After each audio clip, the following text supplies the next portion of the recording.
Olá, estudantes, tudo bem com vocês? Hoje eu vim aqui para mais uma das nossas videoaulas do tema de imunologia básica. Não se esqueçam de deixar um curtir, de se inscrever no canal e de me seguir no Instagram, @profhnet, tudo bem?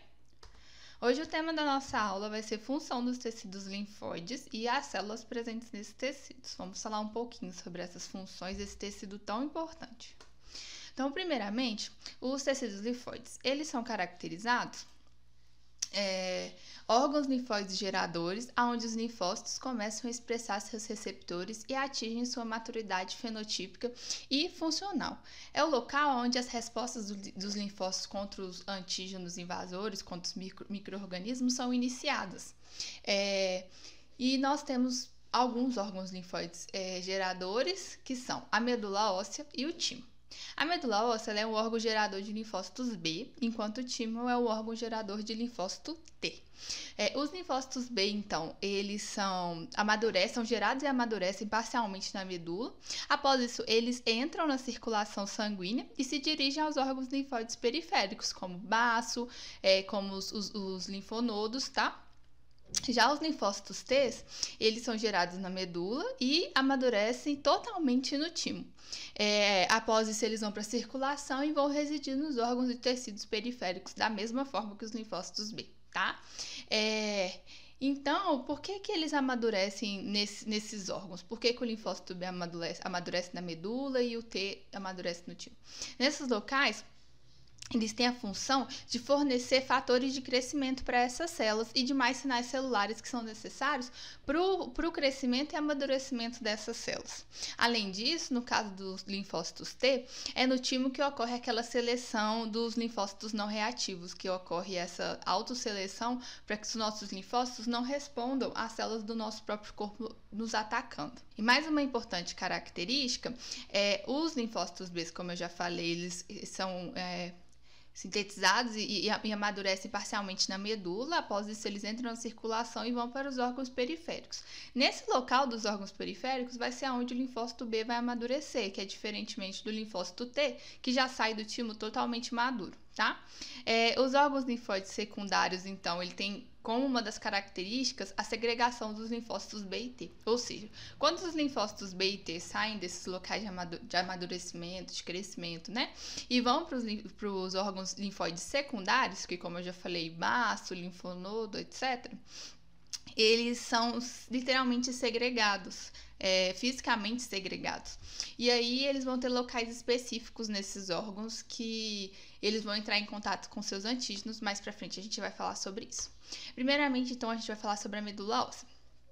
É na medula óssea que células como eritrócitos, granulócitos, monócitos, dendríticas, plaquetas, linfócitos B e T e células natural killer são originadas. Então, elas são feitas, digamos assim, na medula óssea, tá? E elas são originadas a partir de células troncos hematopoéticas, que vão se subdividir em progenitores linfóides comuns e progenitores mieloides comuns.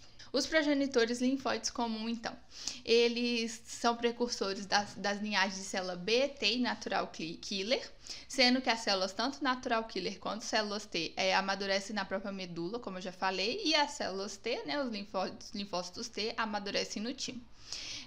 Para ocorrer a maturação, então, do linfócito T no timo, essas células progenitores linfóides comuns, elas entram no sangue, né, já voltada para essa produção de célula T e vão para o timo e lá vai ocorrer essa maturação. Já os progenitores mieloides comuns, eles dão origem às outras células do sistema imunológico. Células eritróides, que dão origem aos eritrócitos, as megacariocíticas, que vão dar origem às plaquetas, as granulocíticas, que vão dar origem aos granulócitos, que são neutrófilos, eosinófilos e basófilos, e as monocíticas, que vão dar origem à parte das células dendríticas e monócitos. Explicando melhor isso que eu acabei de falar, para que essa diferenciação ocorra também é necessário citocinas. Então, vamos explicar melhor como que funciona. Aqui tem as células tronco, e aí vai ocorrer a partir de células de citocinas, uma linfopoiese ou mielopoiese. E aí vão aparecer as progenitoras multipotentes, que são progenitor linfóide comum e progenitor mieloide comum, como eu acabei de explicar, a gente acabou de ver. A partir disso e de outras citocinas, Vamos falar aqui do progenitor mieloide comum. A partir de citocinas como IL-3, GM, CSF e IL-6, aí ele vai continuar se dividindo, e IL-5 aqui também, e aí vão vir os precursores comprometidos. Ou seja, a partir dessa célula aqui, um progenitor multipotente, vai ter ação de citocinas em cima dele e ele vai se subdividir em células que vão depois virar células do sistema imune. As células da linhagem eritropoetina vão formar os pró-eritroblastos, que depois vão virar os eritrócitos ou hemácias, são a mesma coisa. As células da linhagem de trombopoetina vão virar os megacardioblastos, que depois vão dar origem às plaquetas. Essas células aqui da mesma linhagem vão dar origem aos basófilos imaturos, que depois vão virar os basófilos. Essas células aqui, com a atuação da IL-5, vão dar origem aos eosinófilos imaturos, que depois vão dar origem aos eosinófilos do sistema imune, que vão ter a função que a gente conhece. Essas células precursoras comprometidas com o auxílio, né, da citocina MCSF, vão virar um monoblasto, que quando entra nos tecidos viram monócitos, que são os macrófagos. Com essa citocina FLT3L, vai dar origem a pré-células dendríticas, que vão dar origem, após isso, às células dendríticas do nosso sistema imune. E os mieloblastos, que dão origem aos neutrófilos. Então, aqui nessa imagem, a gente pode ver claramente como que ocorre, então, essa diferenciação, desde as células tronco até a formação de todas as células do nosso sistema imunológico. Aí aqui só um detalhe que eu coloquei dessas citocinas que são importantes. A citocina MCSF é um fator estimulante de colônia de granulócitos. A gente pode ver aqui, ó, que ela está intimamente ligada à formação dos granulócitos. Aqui, basófilo, tá? E aqui, ó, CSF é um fator de célula tronco, tá? Você vê que aqui era uma célula tronco e virou uma célula tronco multipotente. Então, tá aqui a atuação do SCF. E aqui, ó, GM-CSF é uma citocina que tem como função fator estimulador de colônias de granulócitos e macrófagos, que também tá aqui, como a gente já falou. Além disso, é na medula óssea também que a gente vai encontrar os plasmócitos secretores de anticorpos, que são aquelas células de memória. E também alguns linfócitos T de memória de longa duração ficam todos na medula. Mudando agora de assunto para falar um pouco do timo. O timo, então, também é um órgão linfóide secundário, tá? Ele é um órgão bilobado, ou seja, tem 2 lobos. E cada um dos seus lobos é subdividido em múltiplos lóbulos, por septos fibrosos. Então, ele é subdividido em 2 lobos, tem 2 lados. E cada um desses lados ainda é subdividido em múltiplos lóbulos, tá bom? Cada lobo dele, ou seja, cada lado, vão ter um córtex, como a gente pode ver aqui, e uma medula interna. Então, o córtex fica por fora e a medula interna fica por dentro. É no córtex que a gente encontra a maior parte, ou seja, a parte mais densa dos linfócitos T.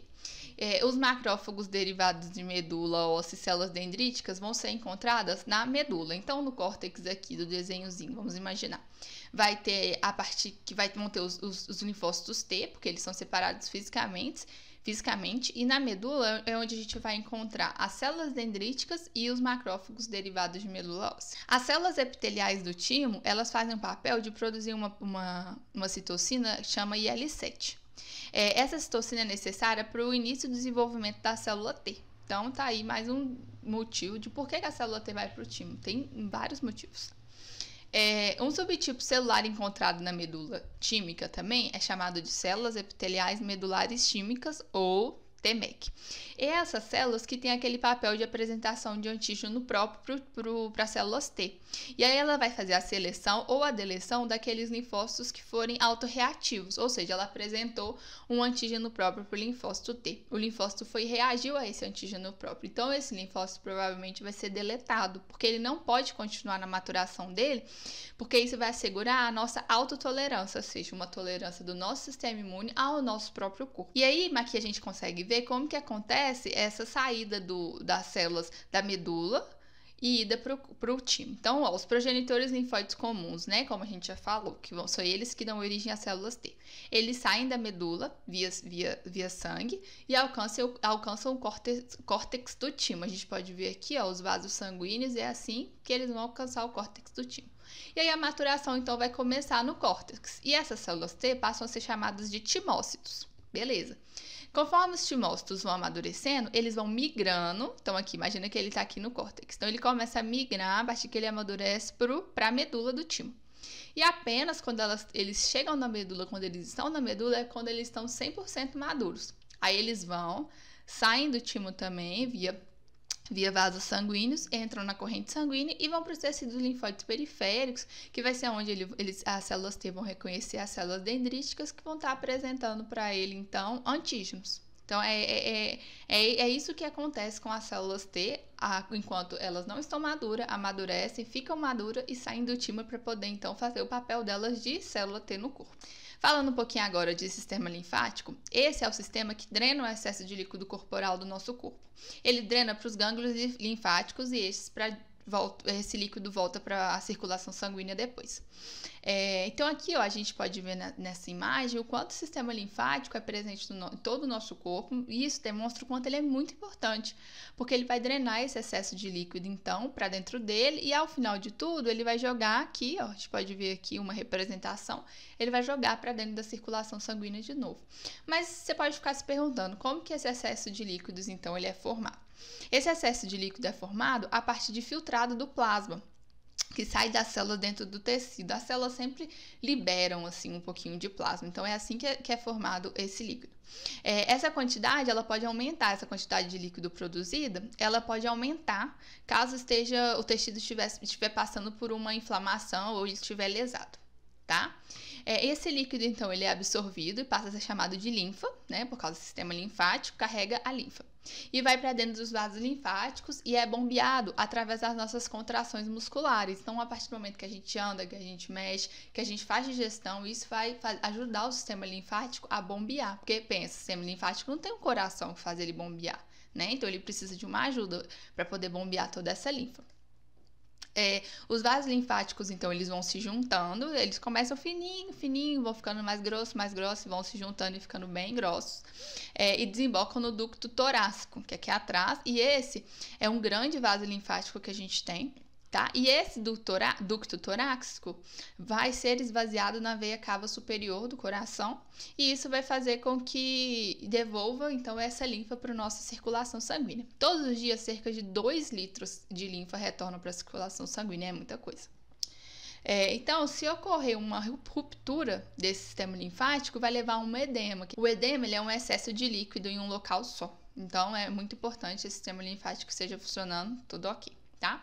As células dendríticas, então, quando elas captam o antígeno, elas são transportadas via sistema linfático, porque ele está estritamente relacionado, então, com a imunidade. Então, a célula estava aqui, a célula dendrítica viu um antígeno, ela vai via sistema linfático para os órgãos linfóides periféricos, que aqui é o linfonodos, onde vão estar, por exemplo, as células T que vão reconhecer esses antígenos.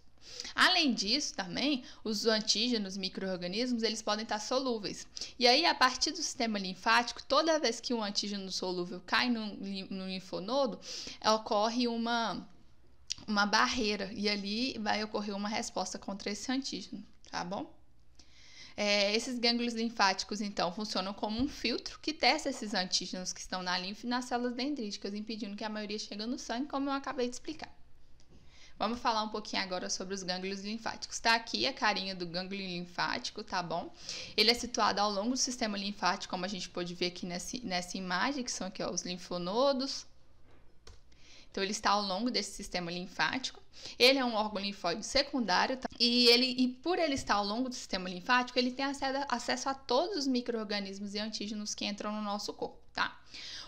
Ele também é dividido e separa as células, os linfócitos fisicamente, sendo o córtex dele córtex externo denominado folículo, e alguns folículos vão ter uma área central aqui denominada centros germinativos, tá?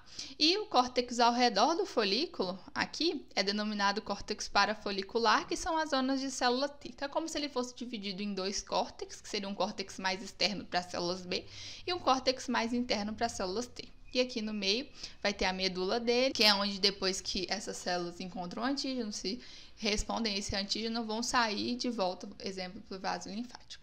Tá? Então, falando um pouquinho sobre a organização anatômica dos linfócitos presentes nos gânglios, os linfócitos virgens, então, eles vão entrar no gânglio por uma artéria e chega ao estroma do órgão, né, através das vênulas, que essa vênula aqui, ó, vai fazer com que ele chegue até o órgão, que chama HEV. E eles vão ficar, então, no centro do gânglio. Após isso, eles vão se localizar em diferentes regiões, né? Porque tem essa separação física dos linfócitos B e T. Sendo os folículos as zonas de célula B, como eu já expliquei, que é esse córtex mais externo. Esses folículos, então, que são as zonas das células B, vai ter um local que a maioria dos linfócitos B vão ser naivos e maduros, ou seja, eles ainda não reconheceram um antígeno. E é no centro germinativo do córtex da zona de célula B, do folículo, no centro germinativo do folículo, que vai acontecer, então, esse encontro entre as células B e os antígenos para que elas possam se amadurecer, responder a esse antígeno e sair depois, já tendo uma resposta pronta para esse antígeno. Já as células T, então, elas vão ficar nessas zonas de células T, que seria um córtex mais interno, tá? Que a gente chama de cordões paracorticais, tá aqui, ó, cordões paracorticais ou zonas de células T. A maioria das células T presentes nos gânglios linfáticos são células TCD4 positivas. A minoria é TCD8 positiva. Por quê? Porque é nesses locais, lembrem-se que são nesses locais que as células dendríticas vão apresentar os antígenos. E as células dendríticas apresentam antígenos assim para as células TCD4. E como que essa segregação física ocorre, então? A partir de quimiocinas. As células T virgens expressam um receptor CCR7. Esse receptor vai se ligar às quimiocinas CCL19 e CCL21. E onde que essas quimiocinas estão sendo produzidas? Elas estão sendo produzidas nos cordões paracorticais, ou seja, nas zonas de células T. Por isso que as células T vão para esse local, porque elas são atraídas para esse local. Já as células B virgens possuem o receptor CXCR5. Esse receptor vai reconhecer a quimiocina CXCL13, que vai estar sendo produzida onde? No córtex dos gânglios linfáticos, ou seja, na zona de célula B. Por isso que ocorre essa diferenciação física, essa separação física. Além disso, as células dendríticas, quando elas estão ativadas, elas possuem os mesmos receptores para as mesmas citocinas das células T. E por isso que elas conseguem se encontrar sempre com as células T virgens para poder começar, então, iniciar essa resposta imunológica. Isso é muito interessante, né? Então, essa segregação, isso mostra pra gente que essa segregação dos linfócitos nada mais, nada menos faz com que eles se encontrem com as APCs corretas e essas APCs apresentem corretamente os antígenos para eles. O transporte de antígenos para os linfócitos ocorre quando algum antígeno cai, então, na corrente sanguínea. Ele é separado por tamanho e peso molecular e acabam ficando retidos nos gânglios. E quando retidos nos gânglios, eles vão ser reconhecidos. O antígeno puro é reconhecido pela célula B, como eu já havia falado que o que ocorre quando o antígeno cai totalmente. Agora vocês entendem por que eles vão ser reconhecidos pelas células B. Agora mudando, falando um pouco sobre o baço. O baço ele é um órgão altamente vascularizado e a função do baço é retirar da circulação células sanguíneas lesionadas ou senescentes velhas, células que já estão mais velhas. Além disso, ele também tem a função de retirar partículas, antígenos e também de iniciar uma resposta imune adaptativa. Por que uma resposta imune adaptativa? Porque o baço também vai ter essa divisão de células dentro dele. Na polpa vermelha do baço vão estar presentes macrófagos. Eles servem como filtros. Quando chega um antígeno no baço, ou por exemplo uma célula lesionada, uma célula senescente, ele vai englobar, ou seja, ele vai fagocitar essas células ou esse antígeno. Se for um antígeno, ele vai apresentar depois para as células T ou células B. E se for uma célula lesionada senescente, ele vai fazer com que essa célula morra por apoptose, ou seja, sem gerar inflamação. Já a polpa branca tem a função de promover a resposta imune adaptativa contra os antígenos presentes no sangue. Ela é organizada, então, você pode ver aqui, ó. Ela é organizada, então. Você pode ver aqui nessa imagem que a polpa branca é organizada ao redor de artérias, tá vendo que bacana? A área limite, então, entre a polpa branca e a polpa vermelha é chamada de zona marginal. Agora, falando sobre essa resposta imunológica presente no baço, por que ocorre? Aqui está a polpa vermelha e a polpa branca. Na polpa branca vão ter zonas. Zona do folículo primário, zona marginal, bainha linfóide periarticular. Os linfócitos T, no baço, eles vão estar segregados na bainha linfóide periarticular, tendo então uma resposta quando encontra uma célula dendrítica apresentando, né, um antígeno para ele. As células B ficam tanto nos folículos aqui quanto na zona marginal. E elas vão fazer o reconhecimento desses antígenos puros que chegam, né? Ela não precisa que alguém apresente para ela. As células T também vão ter uma função aqui de ativação das células B que reconhecerem antígeno. Então aqui a gente consegue ver também que as células são segregadas. Então é um conjunto aqui de ação entre célula B e célula T para poder promover então essa resposta imune secundária contra antígenos presentes na nossa corrente sanguínea. Então a aula de hoje foi isso, uma aula bem curtinha, apenas para falar sobre a função dos tecidos linfóides. Então mais uma vez eu peço para vocês curtirem o vídeo, se inscreverem no canal, me sigam no Instagram, que lá a gente tem uma conversa super bacana, eu posto muitas coisas legais, e agradecer a cada um de vocês que andam assistindo meus vídeos. Muito obrigado, tchauzinho, estudantes!